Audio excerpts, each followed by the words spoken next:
पहले बात करते हैं विधानसभा में राज्यपाल के अभिभाषण पर मुख्यमंत्री की रिप्लाई की। तो सदन में मुख्यमंत्री गहलोत ने राज्यपाल के अभिभाषण पर जवाब दिया। गहलोत ने इस दौरान केंद्र सरकार और बीजेपी आरएसएस पर जमकर निशाना साधा और सरकार की उपलब्धियां भी गिनाई। गहलोत ने कहा कि 2-2.5 साल में सरकार विरोधी लहर हो जाती है, लेकिन इस बार राजस्थान में ऐसा नहीं है। बीजेपी वाले प्रदेश में कोई इशू नहीं बना सके, इसलिए इन पर ऊपर से निर्देश है कि नॉन इशू को इशू बनाओ। रीट को लेकर ये लोग बात कर रहे हैं। ये सीबीआई को इसलिए जांच दिलवाना चाहते हैं ताकि साल भर कोई भर्ती ना हो। राजस्थान में हमने हाल ही में सीबीआई को 3 केस दिए, लेकिन उस पर कोई काम नहीं हुआ। हम चाहते हैं कि अगले 3 से 4 महीने में नौकरी लग जाए। एसओजी ने बहुत शानदार काम किया। अन्य राज्यों में भी पेपर लीक हो रहे हैं। एनडीए सरकार और बीजेपी ने देश को बर्बाद कर रखा है।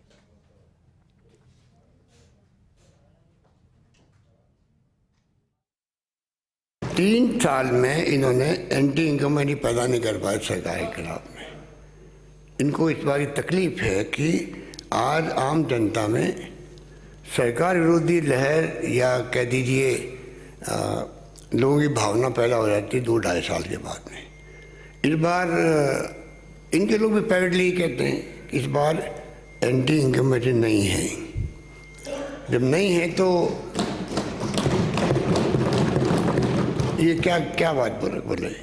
और दिल्ली से ऊपर से हुक्म कि आप 3 साल में ऐसा निकम्मापन दिखाया आपने, आप कोई सरकार विरोधी लहर पैदा क्यों नहीं कर पाए। इसलिए उन्होंने अध्यक्ष महोदय इन सबको कह रखा है इश्यू है या नहीं है, नॉन इश्यू को इश्यू बनाओ, नॉन इश्यू को इश्यू बनाओ और किसी ढंग से जनता की निगाह में सरकार को बदनाम करो। और झूठे बदनाम करने में तो ये लोग माहिर हैं, इनकी पार्टी माहिर है, इनके नेता माहिर है कि जिस रूप में इनकी मंशा है कि रीट की परीक्षा सीबीआई से देने का कोई मतलब नहीं है। इनका मतलब है साल भर तक ये जांच पूरी नहीं हो और ये जो बच्चों के एग्जाम नौकरी लगनी है, जो लगने वाली थी अभी, वो साल भर चल जाए और सरकार को बदनाम करेगा आप नौकरी नहीं दे पा रहे हो। ये इनकी मंशा है। जो हालात बन गए देश के अंदर, जिस प्रकार का माहौल बनता है उस प्रकार का बिहेव जनता करने लग जाती है। माहौल बनाने वाले दोषी कौन है? एनडीए गवर्नमेंट है और बीजेपी है। बर्बाद कर दिया देश को। केंद्रीय मंत्री कहते हैं अर्जुन मेघवाल भाभी जी पापड़ खाओ, भाभी जी पापड़ खाओ, आपको कोरोना चला जाएगा। ये वो सोच वाले लोग हैं। शेखावत साहब कहते हैं नरेंद्र जी बालाजी को नारियल चढ़ाओ। कमाल है। अगर ये बातें जनता को बताएंगे कि इससे आपका कोरोना खत्म हो जाएगा, बेचारा वो जाएगा नहीं टाइम पे अस्पताल के अंदर मर जाएगा। मर गए कई लोग तो इनकी बेवकूफ़ियों से कई लोग मर गए हैं, किसी को नहीं मालूम है। ये पापड़ खिला रहे हैं, नारियल फोड़वा रहे हैं बचाने के लिए। बताइए आप, ये स्थिति कभी ताली बरसती है, कभी थाली बरसती है। क्या हो रहा है देश के अंदर? शिक्षा कम है, वो भाजपा ज़्यादा है। इसीलिए ये अप्रोच ये रखते हैं कि शिक्षा से क्या मतलब है। कटारिया जी हो, चाहे वो आपके पूनिया जी हो, राठौड़ साहब हो, जो भी साहब हैं, कई साहब बैठे हैं वहाँ पे। इतने साहब इकट्ठे हो गए हैं कि साहबों का सरदार कौन होगा कि पता नहीं किसी को। सीबीआई को ट्रायल दिला के ये 1 साल बर्बाद करना चाहते हैं कम से कम। और पता नहीं 1 साल में वो किस स्टेज पे केस को लाएंगे।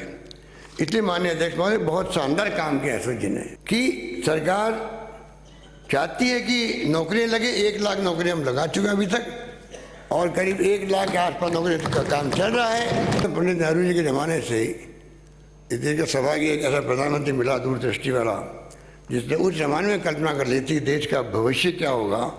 उसी ढंग से बड़े बड़े बांध, बड़े बड़े कल कारखाने आए और साथ में वो संस्था आई जो विश्व के अंदर प्रतिष्ठित थी, चाहे वो आईआईटी की तरह थी, IIM, एम्स, नेहरू का विजन था, DRDO, ICAR, ISRO, PGI, SMS जैसे हॉस्पिटल उस पर बना था। ये अध्यक्ष महोदय उस ज़माने के जो फैसले हुए उसके कारण आज देश जो है वर्तमान स्थिति में पहुंचा है 21वीं सेंचुरी में। प्रधानमंत्री जाते दुनिया के मुल्कों में उनका सम्मान होता है। तो इसलिए सम्मान होता है कि 70 साल में आपका देश कहाँ पहुँच गया है। पिछली बार भी जो मांगा मैंने कॉलेज खोले, मैं कोई कंपेयर करूँगा तो टाइम लग जाएगा कि बीजेपी शासन में क्या क्या किए गए। खाली ये कि बहुत 81 कॉलेज खोले गए 5 साल में, और हमारे वक्त में 123 कॉलेज खोल दिए 3 साल के अंदर। राजस्थान पहला राज्य देश के अंदर होगा जहाँ गांव-गांव में इंग्लिश स्कूल खुल रही है। इस योजना के अंतर्गत जो इलाज हुआ है 6 लाख लोगों का तो इलाज हो चुका है। इसके अंदर 6 लाख लोगों का इलाज हो चुका है और 900 करोड़ के आसपास की पेमेंट हुआ है। अब गुजरात से आपके मित्र आए थे, वो जो हमारे इलेक्शन अभी कमीशन के चेयरमैन है AICC के अंदर, तो उन्होंने कहा कि मैं वहाँ गुजरात से आया हूँ और शानदार सड़कें आपकी है, हमारे से बेहतर सड़कें आपकी हो गई है।